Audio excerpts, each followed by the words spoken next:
শেষবেলার প্রচারে দক্ষিণ কলকাতায় মমতা বন্দ্যোপাধ্যায় সুকান্ত সেতু থেকে পদযাত্রা শুরু হয়েছে তৃণমূল নেত্রীর, এবং দ্বিতীয় দফায় গোলপার্ক থেকে মিছিল, বালিগঞ্জ ফাঁড়ির হাজরা ল কলেজ থেকে ফের মিছিল, মাঝে কিছুটা রাস্তা তিনি বাইকে এসেছেন এবং আজ সন্ধে 6টার মধ্যেই প্রচার পর্ব শেষ করতে হবে, তাই হাতে সময় খুবই কম।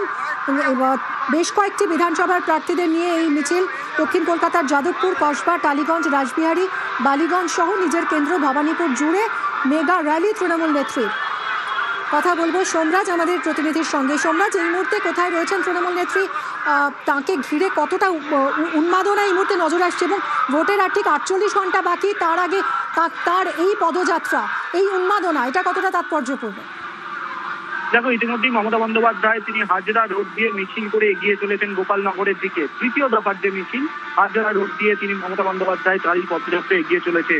এবং অবশ্যই তৃণমূল কর্মী সমর্থকদের মধ্যে উচ্ছ্বাস উন্মাদনা রয়েছে, কারণ আর 48 ঘন্টাও বাকি নেই দ্বিতীয় দফার ভোট হতে। এই দ্বিতীয় দফার ভোটে 142টি আসনে ভোট গ্রহণ হবে।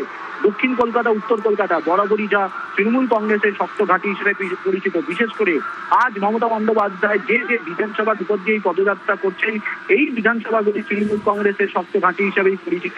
এখন আমরা দেখতে পাচ্ছি বালিগঞ্জ বিধানসভার উপর দিয়ে মমতা বন্দ্যোপাধ্যায়ের এই পদযাত্রা এগিয়ে চলেছে, এবং বালিগঞ্জ বিধানসভার তারপরেই ভবানীপুর বিধানসভায় ঢুকবে মমতা বন্দ্যোপাধ্যায়ের এই মিছিল, যে মিছিল শেষ হবে একদম গোপালনগর মোড়ে। অবশ্যই তুমি দেখেছো এবারে তৃণমূল কংগ্রেসের কাছে বিধানসভা ভোট অবশ্যই একটা চ্যালেঞ্জিং এর জায়গা। তার কারণ কি? তার কারণ নির্বাচন কমিশনের একের পর এক পদক্ষেপ, এসআইআর প্রক্রিয়া থেকে শুরু করে, অর্থাৎ জবে থেকে রাজ্যে এসআইআর প্রক্রিয়া শুরু হয়েছে, এসআইআর প্রক্রিয়ার বিভিন্ন পদ্ধতি নিয়ে এবং বিভিন্ন নির্দেশিকাকে ঘিরে মমতা বন্দ্যোপাধ্যায় বারবারই সরব হয়ে।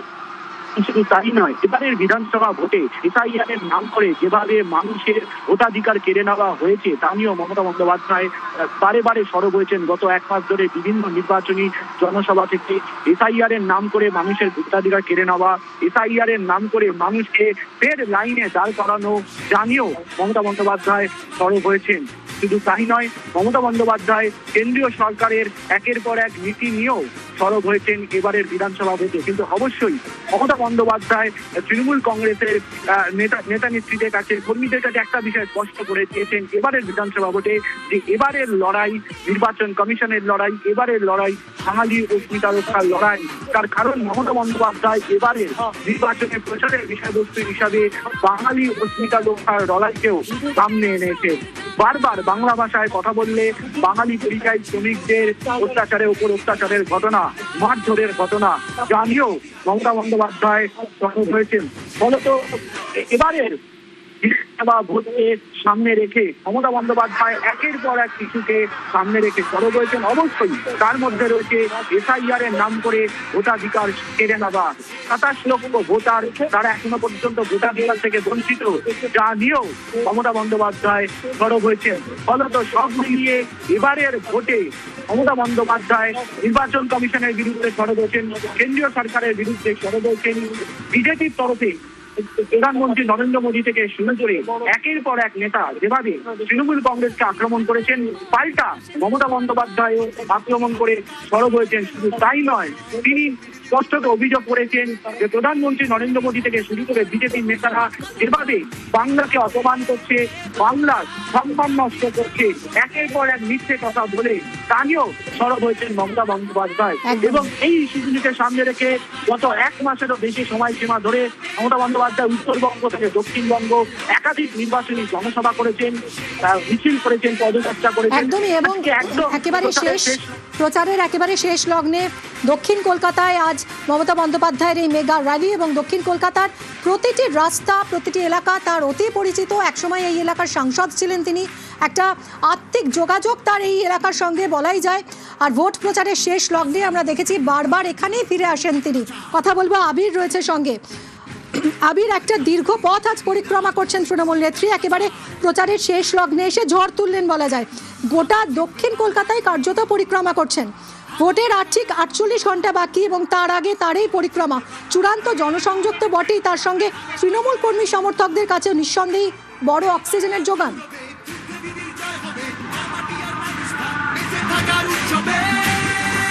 একেবারেই তাই, এবং এই মুহূর্তে হাজরা রোড থেকে মিছিল ঢুকে গিয়েছে হচ্ছে শরৎ বোস রোডে। ভবানীপুর বিধানসভা কেন্দ্রের মধ্যে দিয়ে তার যে মিছিল, এবার মিছিল শুরু হচ্ছে। এবারে আমাদের রাজ্যের বিধানসভা নির্বাচনের ভরকেন্দ্রই হচ্ছে ভবানীপুর, এবং প্রায় প্রত্যেক দিনই নিয়ম করে তিনি ভবানীপুরে কখনো সভা কখনো মিছিল তিনি করছেন, এবং আজকেও এই মুহূর্তে শেষ প্রচারে তিনি ভবানীপুর বিধানসভার মধ্যে পৌঁছে গিয়েছেন। ভবানীপুর বিধানসভাতে যে অংশ দিয়ে শরৎ বোস রোডে এই মুহূর্তে তার মিছিল এসেছে, সেখানেও দেখতে পাওয়া গিয়েছে যে বাকি জায়গাগুলোর মতো এখানেও সেই ভিড়, মানুষের যে উপস্থিতি, সেই উপস্থিতি লক্ষ্য করতে পারা যাচ্ছে। যে অংশ দিয়ে মিছিল যাবে তার মধ্যে 72 নম্বর ওয়ার্ড, 70 নম্বর ওয়ার্ড, 73 নম্বর ওয়ার্ড আজকেও তিনি আরো একবার ছুঁয়ে দেখতে চান, এবং 71 নম্বর ওয়ার্ডও তিনি যেতে চান। এর মধ্যে তুমি জানো যে 72 এবং 70 নম্বর ওয়ার্ডে সব থেকে বেশি করে বিজেপির তরফ থেকেও প্রচার করা হয়েছে। তার কারণ এখানে শুধুমাত্র বাঙালি ভোটার নয়, এছাড়াও প্রচুর অবাঙালি মানুষজন এখানে বসবাস করে, এবং যেকে বলা হয় যে গুজরাটি ভোট, মারোয়ারি ভোট, জৈনদের যে ভোট, তাও এই ওয়ার্ডগুলোর মধ্যে অনেকটা বেশি করে অনেকজন মানুষজন থাকেন। ফলে এই জায়গাতে প্রচারের ক্ষেত্রে তারা সর্বাধিক জোর দিয়েছেন।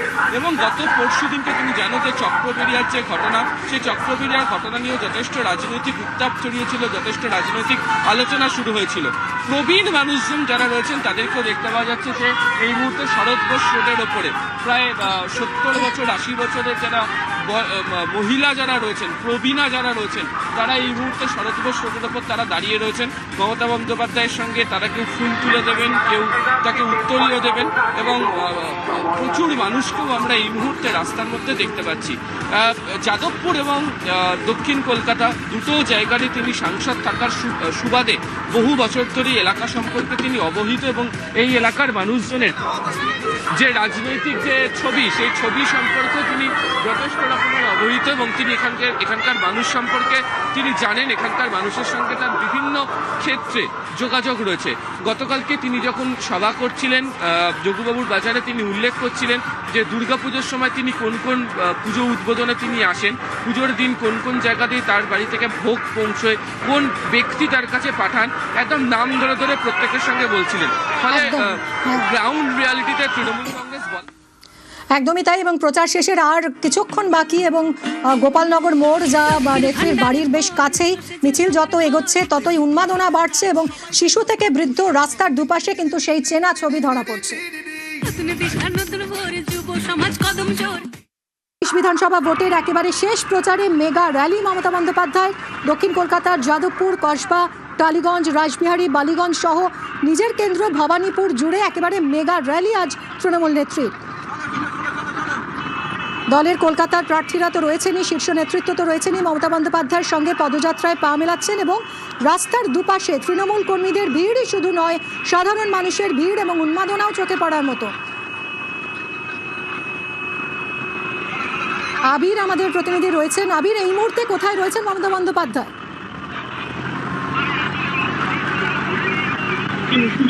তিনি হাজরা রোডে তিনি আসবেন। হাজরা রোড থেকে তিনি মিছিল শুরু করবেন। এই মিছিলের বিভিন্ন জায়গাতে পয়েন্ট বিধানসভা ভিত্তিক তৈরি করা হয়েছিল, সেই পর্যন্ত তিনি পদযাত্রা করছেন, তারপর তিনি নামছেন, তারপর বাইকে করে বাকি অংশটাতে তিনি এগিয়ে যাচ্ছেন। এই মুহূর্তে যে হাজরা রোডের যে অংশ, সেই হাজরা রোডের অংশ ধরে তিনি কিছুক্ষণের মধ্যেই তিনি তার যে মিছিল সেটি তিনি শুরু করবেন। ইতিমধ্যে বিভিন্ন জায়গাতে তিনি যে অংশ ধরে তিনি বাইকেও গিয়েছেন, সেই জায়গাতেও দেখতে পাওয়া গিয়েছে যে রাস্তার ধারে বিপুল সংখ্যক মানুষ অপেক্ষা করছেন, এবং হাজরা রোডেও এই মুহূর্তে রাস্তার দুধারে প্রচুর সংখ্যক মানুষ তারা অপেক্ষা করে রয়েছেন। এবারে একেবারে হাজরা রোড ধরে মিছিল এগোবে হচ্ছে হাজরা মোড় পর্যন্ত। সেই হাজরা মোড়ের পর থেকে সেখানেও আরো কয়েকটি মিছিল এসে সংযুক্ত হবে, সেই জায়গার পর থেকে সেটি যাবে হচ্ছে গোপালনগর পর্যন্ত। ফলে রাসবিহারী, টালিগঞ্জ, যাদবপুর, বালিগঞ্জ, ভবানীপুর মতো যে সমস্ত যে বিধানসভা কেন্দ্র যেগুলো রয়েছে, সেই সমস্ত বিধানসভা কেন্দ্রগুলো তার এই ক্ষেত্রে তার যে নির্দিষ্টভাবে তার ঘোরা হয়ে যাচ্ছে, এবং প্রত্যেকটা জায়গাতেই তার যে জনসংযোগ যাত্রা বা কর্মসূচি, সেই জনসংযোগ কর্মসূচি সেটা সেরে ফেলা হচ্ছে তিনি। আমাদের নজর থাকবে এদিকে। ধন্যবাদ। News flash.